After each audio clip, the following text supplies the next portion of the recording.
myself organized here.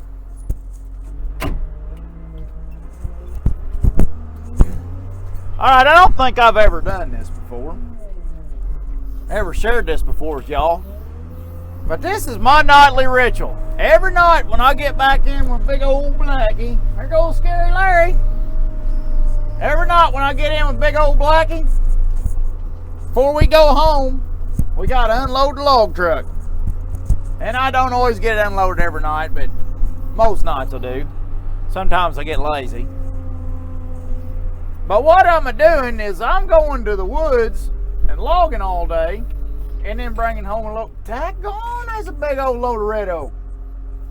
Old Blackie could tell it's back here too. There's a few poplar on there, but that's a big old load of red oak. Anyways, where I was? Oh, where was I? Where was I? Where was I? There's some freaking hickory in there. All right, this bottom log that you're looking at in the forks is poplar, and the top log is red oak. It's a 12-foot red oak and a 16-foot poplar. Okay, man. Where am I going with these, driver? See, what we do is we lay them all out, and then we take them up and get them into our big old pewter system. And then Eli sorts them by the lengths, by the short lengths and long lengths of each species, and puts them in the ricks for the species. And then when the mill gets on that species, Eli loads them on the mill. And that's how this works here in the yard. Broke my chain. Oh, yeah. Hang on a second. Let me get big old Blackie. Daggone, Blackie. This daggone. Boy, I do have a vision of that Caterpillar loader. I did unload a couple trucks with it, and you talk about a beast. Woohoo! That kitty cat was a freaking beast. It takes this deer loader, generally, if you're doing it right, generally about 3 or 4 grabs on about 4 grabs on a 2 bunk, and 3 grabs a bunk on a 3 bunk. Where you at? And that cat loader, you take a bite off of each, and it do a 3 bunk trailer and 2 grabs easy, and a 2 bunk trailer and 3 grabs easy. Where this thing, you're stretching max capacity to do 4 grabs and 3 grabs. So that is quite impressive. I really like the kitty cat loader. Eli, he's a little bit, he don't know about that. He said, I don't know about that. He said, it's a little bit on the large side.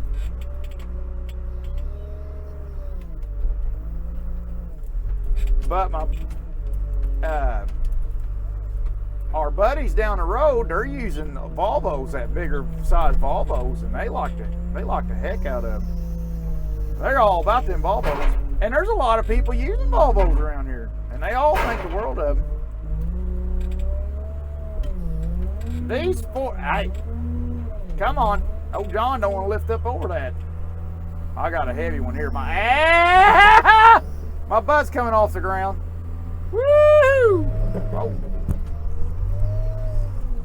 What was that? Oh, my tires are, oh, Eli's got his new meats on here. The tires are actually rubbing fenders. Where are we going? Yeah, Eli's got a brand new pair of shoes on this thing. What was I getting at for that? Got me side twacked. But anyways, oh yeah, the forks on these sunbucks. These are Rockland forks, and I'm gonna be throwing up.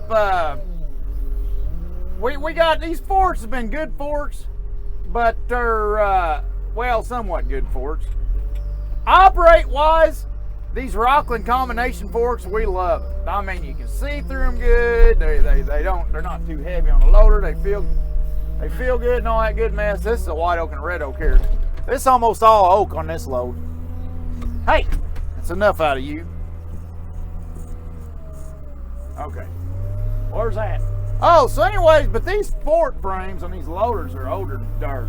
And I tell you what, these fork frames are about like a daggone knuckle boom grapple. it don't take long when you're welding on those sunbucks all the time. And that's one complaint I've always had about them. I mean, sunbuck at 1,500 hours, you're already tacking on them. You know, sunbucks, but that new Cat, I think the forks on that sunbuck would have held up. But you never know, you know, till you try it. Don't knock it till you try it. But anyways, we got a set in the shop over there, and Pee-wee stayed back. He got it so far ahead of his cutting, and we're waiting to start on the next tractor. And he stayed back today, and I think he painted it in fork frames, so we'll check him out. But I got some vidges. I'm jumping around. Eli's old fork frames, the ones he likes, they was all busted up. Been in mothballs since 2006.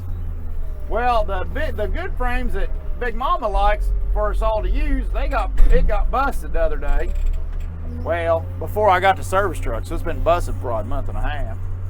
And I've not had time. I just got time finally last Saturday to put the finishing touches on it. As far as fabricating it, they was busted. And we had to redo the clamp on it. It was all dickered, you know. So I got that on Vidget cordons. And these here, so basically we're down to one set of forks, which in these old junky forks, you gotta have at least 2 sets around, cause you never know. You just never know. Oh man, it's a big bunch here too. That's got some popper in it, I can feel it. I see one popper log. Well, it feels light for what it is. But, so we got them fixed up, and we're putting the finishing touches on it for Eli here. And I got all that on Vidget cordons and everything. This oak is coming off of a southeast hillside. It's a little bit of a warm site, but it ain't bad. It's pretty damn good.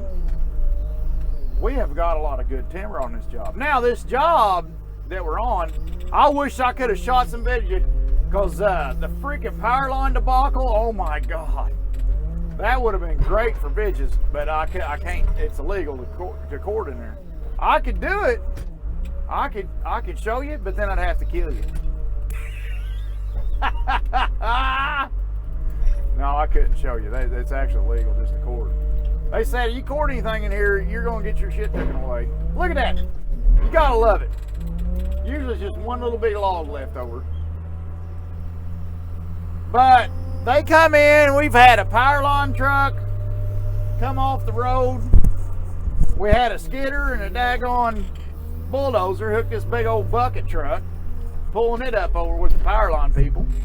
I told them, that makes us feel a little bit better to have to help you guys out, but I know y'all's here, we go on our account. What's the other thing? Oh yeah, so we finally go to raise the tree up off the power line.